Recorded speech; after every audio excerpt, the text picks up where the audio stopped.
Baik, Mbak. Sebelumnya perkenalkan nama saya Yuta Fitra. Nah, di sini saya dari bagian gizi. Nah, di sini saya membantu klien dalam mengatasi solusinya mengenai masalah gizi. Nah, sebelumnya dengan Mbak siapa ya? Perkenalkan, nama saya Andin, Mbak. Oh, dengan Mbak Andin. Bagaimana Mbak Andin? Adakah yang bisa saya bantu?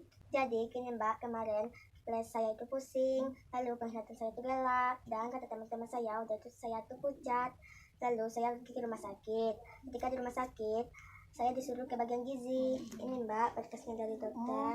Ada berkasnya ya, Mbak? Baik. Maaf sebelumnya Mbak, saya ingin bertanya dulu ya mengenai apa saja yang Mbak Andin lakukan sehari-hari. Saya hanya fokus belajar, Mbak, untuk ujian. Jadi saya tidak ikut kegiatan eskul, Mbak.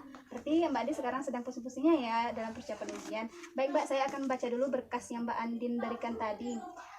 Baik, ini dengan Mbak Andin umur 15 tahun, betul Mbak? Ya, Mbak. Oke, 15 tahun ya Mbak. Nah, Mbak Andin, apakah Mbak Andin ingat berat badan dan tinggi badan Mbak Andin? Waktu di rumah sakit, tinggi badan saya 149 dan berat badan saya 42 kilo. 42 kilo ya Mbak. Oke. Nah, di sini Mbak Andin kadar HB-nya itu 9,8 gram per desiliter ya Mbak, sedangkan normalnya itu 12 gram per desiliter, sedangkan untuk kadar hematokritnya Mbak Andin 28%. Nah, sedangkan kadar normalnya di sini adalah 38 sampai 46%. Nah, sebelumnya apakah saya boleh melihat tangan dan mata Mbak Andin? Boleh, Mbak. Selanjutnya saya akan bertanya mengenai riwayat makan Mbak Andin ya. Nah, riwayat makan itu saya akan bertanya mengenai riwayat makan dari Mbak Andin bangun tidur kemarin hingga Mbak Andin tidur lagi pada malam harinya. Nah, untuk bangun tidur, Mbak Andin biasanya makan apa saja? Biasanya pas bangun tidur saya minum air putih satu gelas dan teh hangat satu gelas, Mbak. Berarti air putih dan teh hangat satu gelas ya Mbak. Kemudian apakah Mbak Andin ada sarapan? Tidak, Mbak. Saya langsung ke sekolah, Mbak. Oh, langsung ke sekolah ya. Apakah di sekolah Mbak Andin ada minum atau makan sesuatu lagi? Tidak ada, Mbak. Oh, tidak ada ya. Terus untuk makan siangnya Mbak Andin bawa bekal atau bawa nasi dari rumah? Saya jarang membawa bekal ke sekolah, Mbak. Dan saya makan nasi di kantin, Mbak. Oh, berarti makan di kantin ya Mbak Andin. Nah, untuk kemarin itu Mbak Andin makannya apa saja?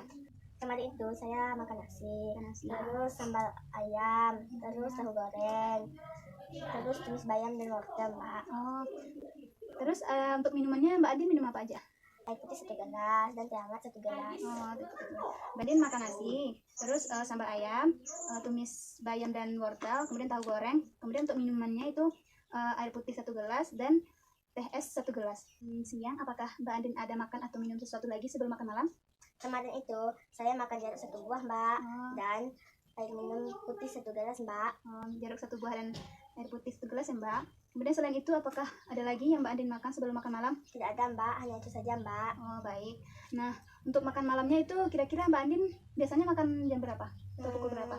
Jam 7-an atau kalau salah. Kalau tidak salah ya, jam 7 ya. Baik, untuk makan malamnya kemarin Mbak Andin makan apa aja?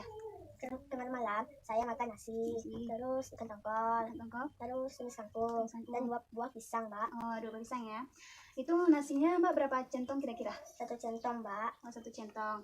Kemudian untuk ikan tongkolnya berapa banyak, Mbak? Kalau ikan tongkol satu potong sedang, Mbak. Potong sedang ya.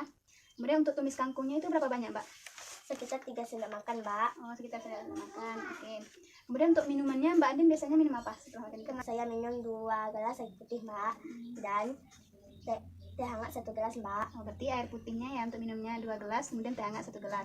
Nah, setelah itu apakah Mbak Andin ada lagi makan atau minum sesuatu sebelum tidur? Tidak ada, Mbak, hanya itu saja. Oh, kemarin tuh Mbak Andin makan nasi 1 centong, terus ada sambal ikan tongkol 1 potong sedang, kemudian ada tumis kangkung 3 sendok makan, kemudian ada pisang 2 buah ya Mbak.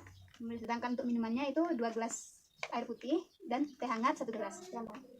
Baik Mbak Andin, saya di sini akan menghitung dulu ya mengenai data-data yang telah saya peroleh tadi dari Mbak Andin. Di sini kalau menurut perhitungan status gizi berdasarkan IMT per U, Mbak Andin memiliki status gizi yang normal. Tapi di sini hasil biokimianya itu untuk HB dan hematokritnya Mbak Andin cukup rendah Mbak. Jadi Mbak Andin didiagnosa anemia zat besi. Nah kemudian untuk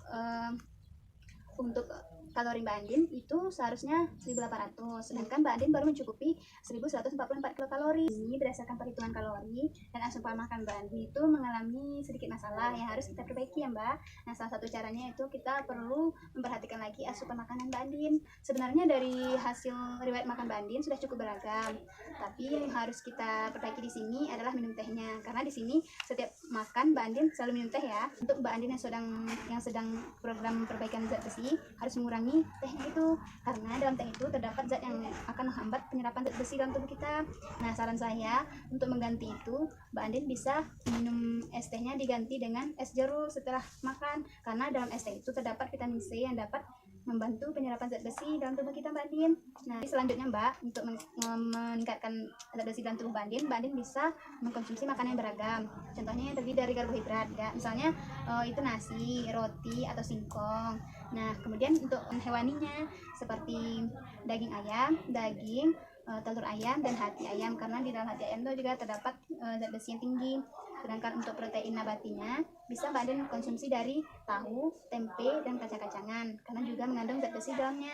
Sedangkan untuk sayur-sayurannya Mbak Andin bisa mengkonsumsi bayam, kangkung, dan sayur katuk, karena di dalamnya juga terdapat zat besi yang tinggi.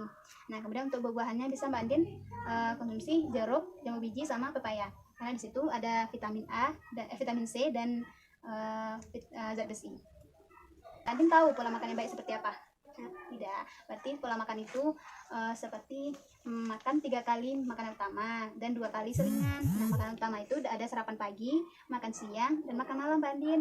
Kemudian untuk selingannya yang 2 kali itu ada selingan siang itu dari bisa sekitar jam 10, dan selingan sore itu sekitar jam 4 Mbak Andin.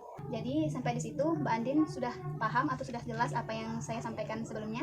Oh, saya sudah jelas Mbak. Oh, sudah jelas ya Mbak. Nah, untuk perkembangan hari ini Mbak Andin bisa menyampaikan lagi mengenai apa-apa saja yang Mbak dapatkan dari hari ini. Untuk pola makan 3 kali utama dan 2 selingan. Terus makan makanan yang beragam, nasi, hati ayam, kacang-kacangan, dan sayur kangkung dan bayam. Terus buah jeruk atau pepaya.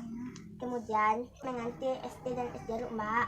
Oke, berarti Mbak Andin sudah sangat paham ya dengan apa yang saya jelaskan tadi. Nah, untuk perkembangan selanjutnya, Mbak Andin dipersilahkan datang lagi ya ke bagian gizi, agar kami bisa monitoring dan evaluasi mengenai perkembangan Mbak Andin. Saya rasa Mbak Andin juga sudah paham dan mengerti apa yang saya sampaikan tadi. Berarti Mbak Andin, saya tunggu ya kunjungan berikutnya, berarti itu Sabtu depan ya Mbak Andin? Oke Mbak Wika, terima kasih banyak. Oke, sama-sama Mbak Andin.